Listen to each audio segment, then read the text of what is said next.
Accelerated versus deliberate. It's Locked On Sunbelt.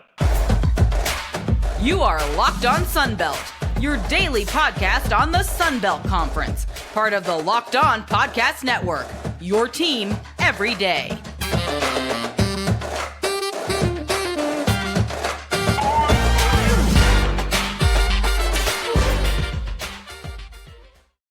Welcome back to another edition of Locked On Sunbelt. I'm your host, Dave Schultz. Locked On Sunbelt, your team every day. I am Dave Schultz, host of the afternoon show, The Game Plan, in Mobile, Alabama, Sports Radio 105.5 WNSP.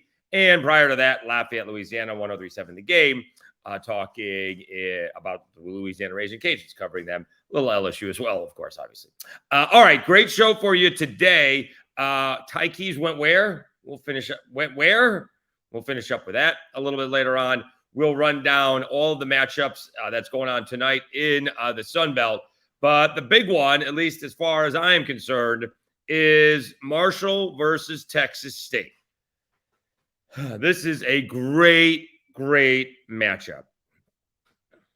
Marshall has two of the top three leading scorers in the conference, including the leading scorer, Tavion Kinsey.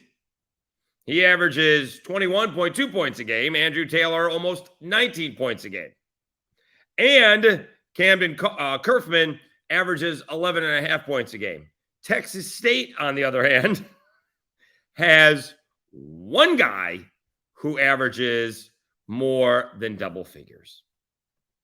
And that is Harrell. He's the only one. Mason Harrell averages 16.8 points a game. Nobody else averages 9 a game.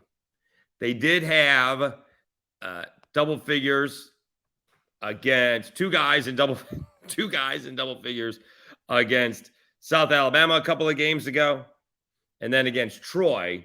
But they generally do not have players who score in double figures. This is going to be a fantastic ball game. I will watch this game just as much as I will watch the South Alabama game. This one is incredibly intriguing. You for a couple reasons. Not only the styles of their play, but Texas State right now is a middle of the road team.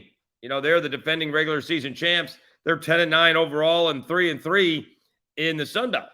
Marshall, on fire, have won 4 of 6 in the conference. They're 4-2 and 15-4 overall. That, along with Southern Miss, is the best record in the conference. Here's the thing, though. They did lose on the road to Georgia Southern, who's also 4-2 in the conference.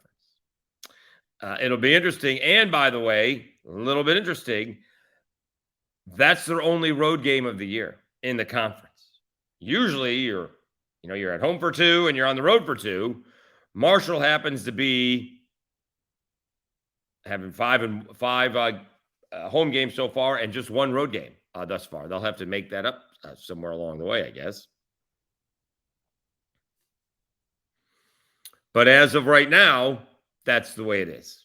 Let me see where that James Madison game was. Maybe that's just that was at home. They lost to James Madison at home. So it'll be interesting to see if that's an issue for Marshall. Their other loss was to James Madison at home, but they do have 1 loss on the road.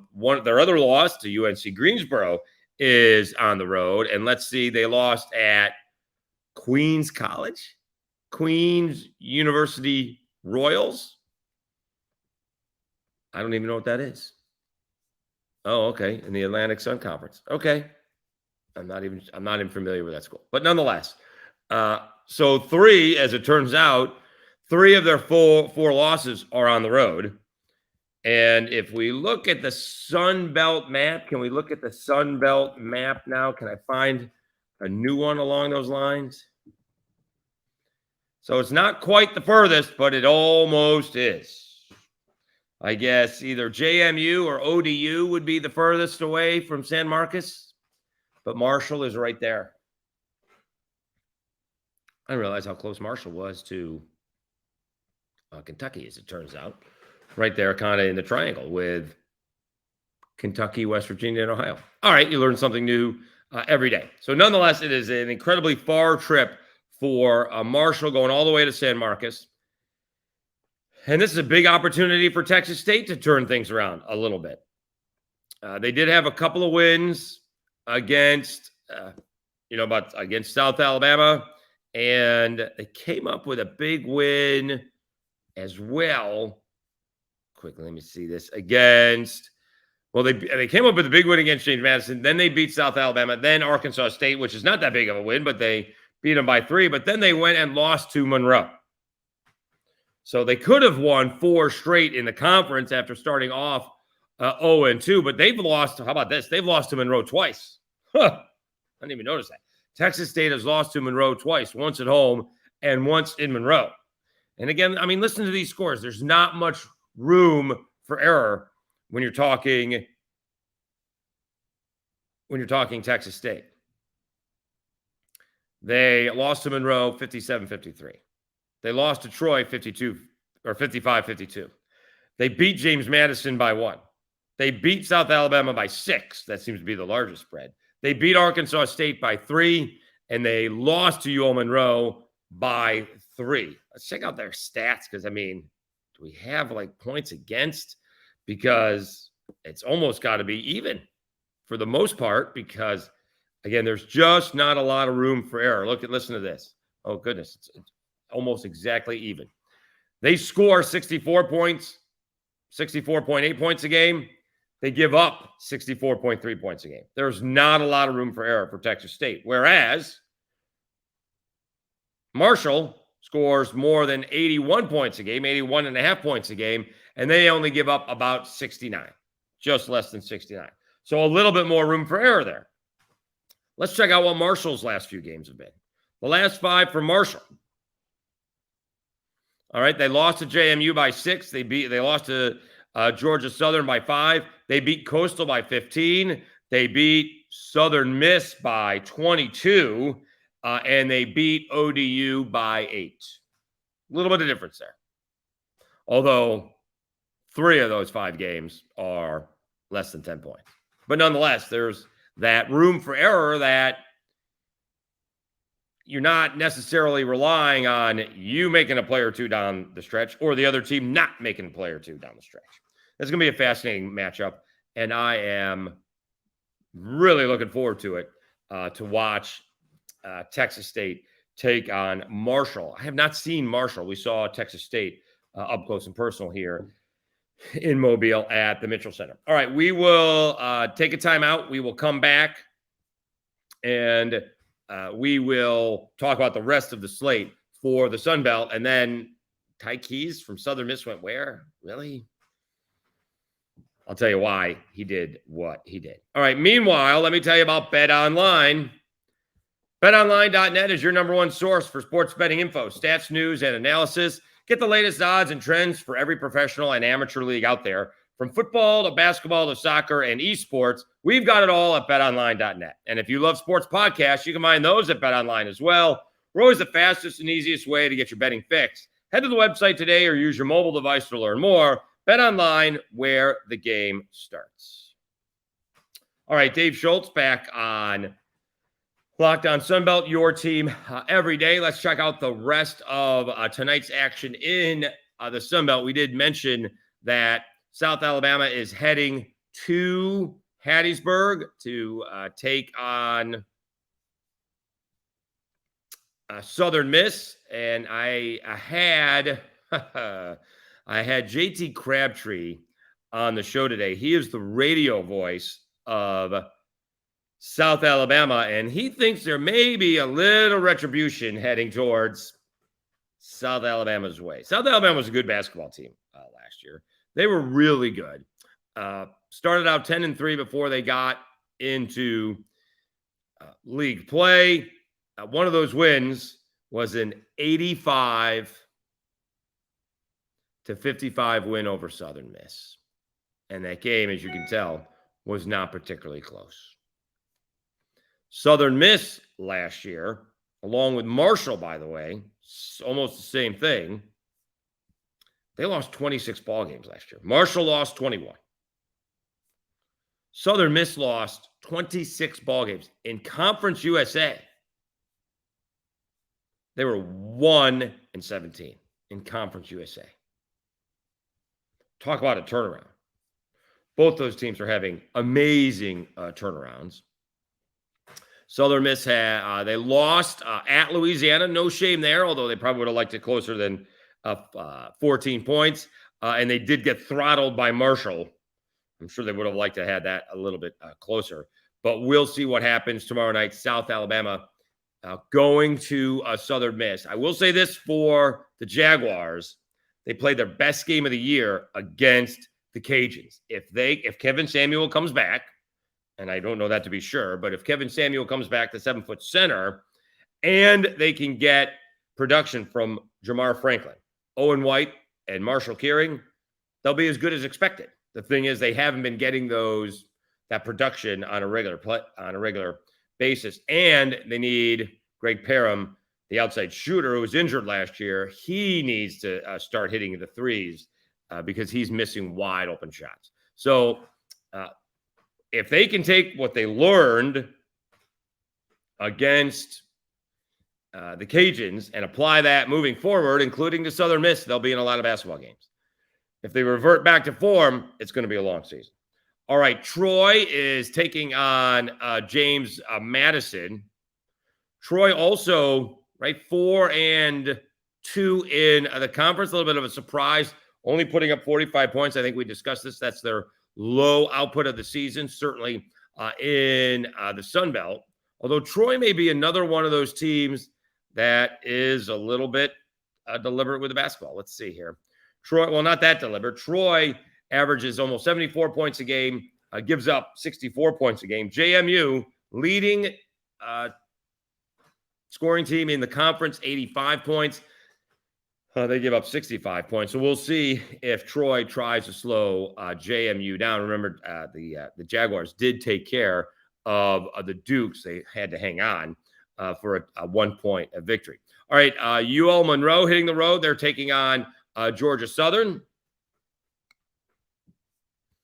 And this will be a good ball game as well. Both teams 4-2. Monroe, doubling their win total in the conference. Usually don't see that. They are 8-11 overall, but 4-2. And again, the most wins that they've had in the Sun Belt in one season. Let's see here, 19-20. That's the COVID year. 20-21. That's 2. And last year is 5. They have not won more than 5 ball games in 4 seasons, this being the 4th. Georgia Southern also 4-2, 11-8. I think Monroe right now, to me, along with Southern Miss and Marshall, right now, Monroe is the story. So you have these two teams that have just totally turned around for what they did last year. And the Cajuns are expected to be good, and so far they are. Troy's doing well, but Monroe is a huge story in the Sun Belt. Old Dominion and Georgia State going at it. See where those two teams are in. They're right there in next to each other at 2-4. Old Dominion is 10-8. Georgia State is 9-9. You do have Coastal hosting App State. Nice rivalry there. Coastal 2-4 in the conference. App State 3-3. Cajuns going to Arkansas State. I can't imagine them having a letdown, but this would be a place to have a letdown. The road to Jonesboro. I believe that'll be hitting the country charts any day now. Arkansas State struggling 9-10 overall, 1-5 in the Sun Belt. Cajuns favored by 8 on the road. That's a lot of points on the road like that. For example, Southern Miss, who's 15-4, taking on South Alabama, 6.5-point favorite. All right. And so the Cajuns are on the road. They're an 8-point favorite on the road. That tells you what it is, right? So Southern Miss is 6.5-point favorite at home against South Alabama versus the Cajuns are an 8-point favorite on the road against Arkansas State. So, all right, so there you have it. We will update these ball games for Friday's show, but really looking forward to that Texas State Marshall ball game. And, well, here at the Schultz Bar and Grill, I'll be able to watch multiple games at the same time. All right. we got to mention this as we do take a time out. I do also want to thank you for subscribing. Trying to do a little bit better on the social media to get the word out. But if you can subscribe to the podcast, YouTube, or wherever you find your podcast, it's a big help. Please share and like it when you see it on Facebook. It is a big help for the podcast and a big help to me. And it is sincerely appreciated. Again, in the comment section, please add some comments. I'll try to get the conversation started, but I will reply, and it will be me replying to the comments. All right. I have found them. I got them. I did. Let's see what we got here. We got, this is the salted caramel, and this is the cookies and cream. I found the Built Bar. Can we see these? I want to make sure we can see them. Yeah, I got them. Yeah. I can't figure out the camera. All right, we got them. All right, we did. We found them at Sam's last night, and they're pretty good. They are a treat. It is not a meal because they're only 130 calories. But if you're looking for a delicious treat but don't want all the fat and calories, then you got to try a Built Bar. We just got through the holidays, and I know my goal is to eat a little healthier this year. If you're like me and you want to eat healthier but don't want to compromise taste, then I've got just the thing for you. You got to try Built. With Built, healthy is actually tasty. Seriously, they're so delicious. You won't think they're good for you, and they are good. They are good. Perfect for your New Year's resolution. What makes Built Bars so good? Well, for starters, they're covered in 100% real chocolate. That's right, real chocolate. They come in unbelievable flavors: churro, peanut butter brownie, and coconut almond. I'm not sure how Built does it, but these bars taste like candy bars while maintaining amazing macros. And what's even better is they're really healthy. Only 130 calories and 4 grams of sugar with a whopping 17 grams of protein. Now, you don't need to wait around to get a box. For years, we've been talking about ordering your Built Bars at Built.com, which, of course, you can still do. But now you can get them at your local Walmart or Sam's Club. That's right. Head to your nearest Walmart today, walk to the pharmacy section, and grab yourself a box of Built Bars. You can pick up a 4-bar box of cookies and cream, double chocolate, or coconut puffs. If you're close to Sam's Club, run in and grab a 13-bar box with our hit flavors, brownie batter, and churro. You can thank me later. At my Sam's Club, it was a combination 6 salted caramel and 6 cookies and cream. I may have done that backwards. And 1 coconut puff. So we will taste that one yet. I have not done it. So I finally got them. Quest achieved. So wanted to let you guys know I did that. Somehow, I don't know if I missed them the first time around. Then I couldn't miss them. They were right where exactly they should have been. And ironically, coincidentally, oddly enough, they're also right where you walk in, which I didn't notice them until I was walking out. But how did I miss these? It's a whole thing. No, I got them. I'm very happy. Again, a snack, a lot of protein, but not a meal. A meal would be like 250, 300 calories. These are only 130 calories. So kind of, and less calories than a candy bar. Go see what a Twix bar is. Go see what a Hershey bar is. Those things are like 220, 240 calories. Pretty good. So these will do just fine here for the next week. All right. One more segment on Locked On Sunbelt, your team every day. I want to see exactly where he went to school because it looked like former Southern Miss quarterback Ty Keys was heading to my Syracuse Orange. Ty Keys tweeted out. Let's see where it is. January 17th at, I gave you the time, 2:47 p.m. I'll be back soon, Orange Emoji Nation. That was, what time did I say? 2:47 p.m. on the 17th of January. Then he's quote tweet, and then he puts out his another thing, found another route, and then I turned it up a notch, had to quit half-stepping, had to give it all I got. He committed to East Mississippi Community College. My Syracuse Orange got dissed by a community college. That's not really what happened. All right. So I'll give it up to Ty Keys. I appreciate that. Obviously, a little bit of a fish out of water going from Mississippi to Syracuse.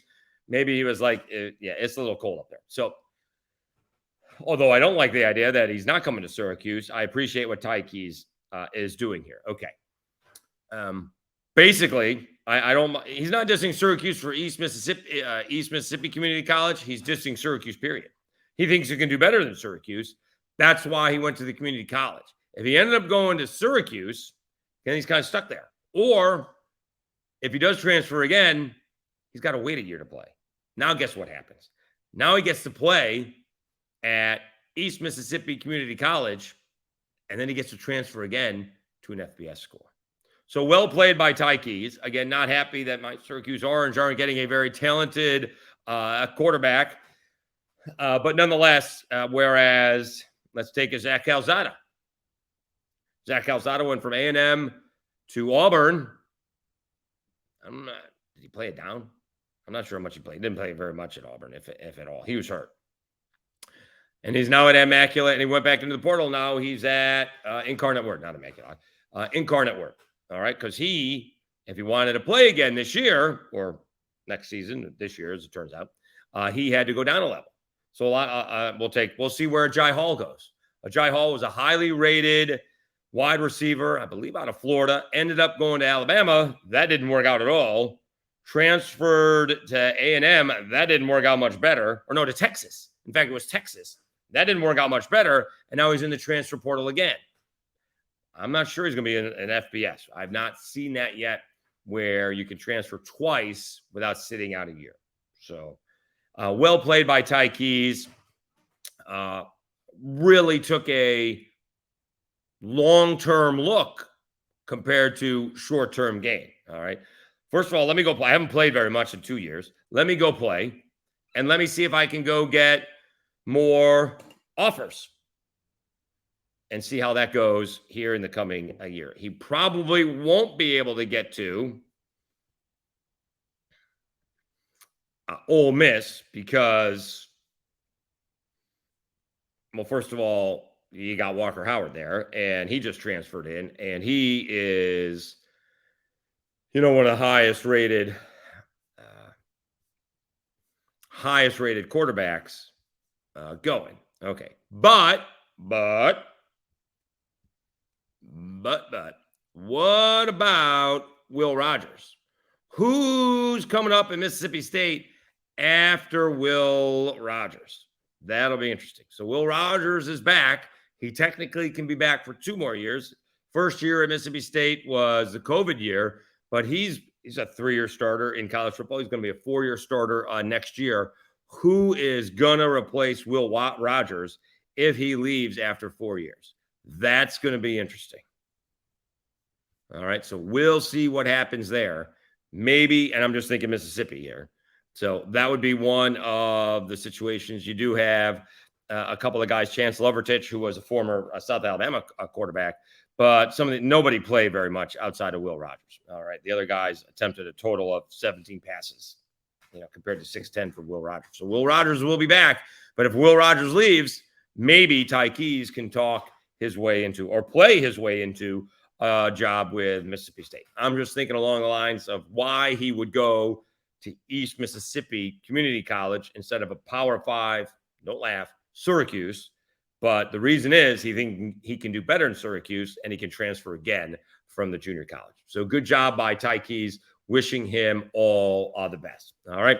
Want to thank you very much for tuning in to another edition of Locked On Sunbelt. We'll recap Thursday's action for Friday's Thursday's hoops action for Friday's episode. Until that time, I'm Dave Schultz, and you've been listening to Locked On Sunbelt, your team every day.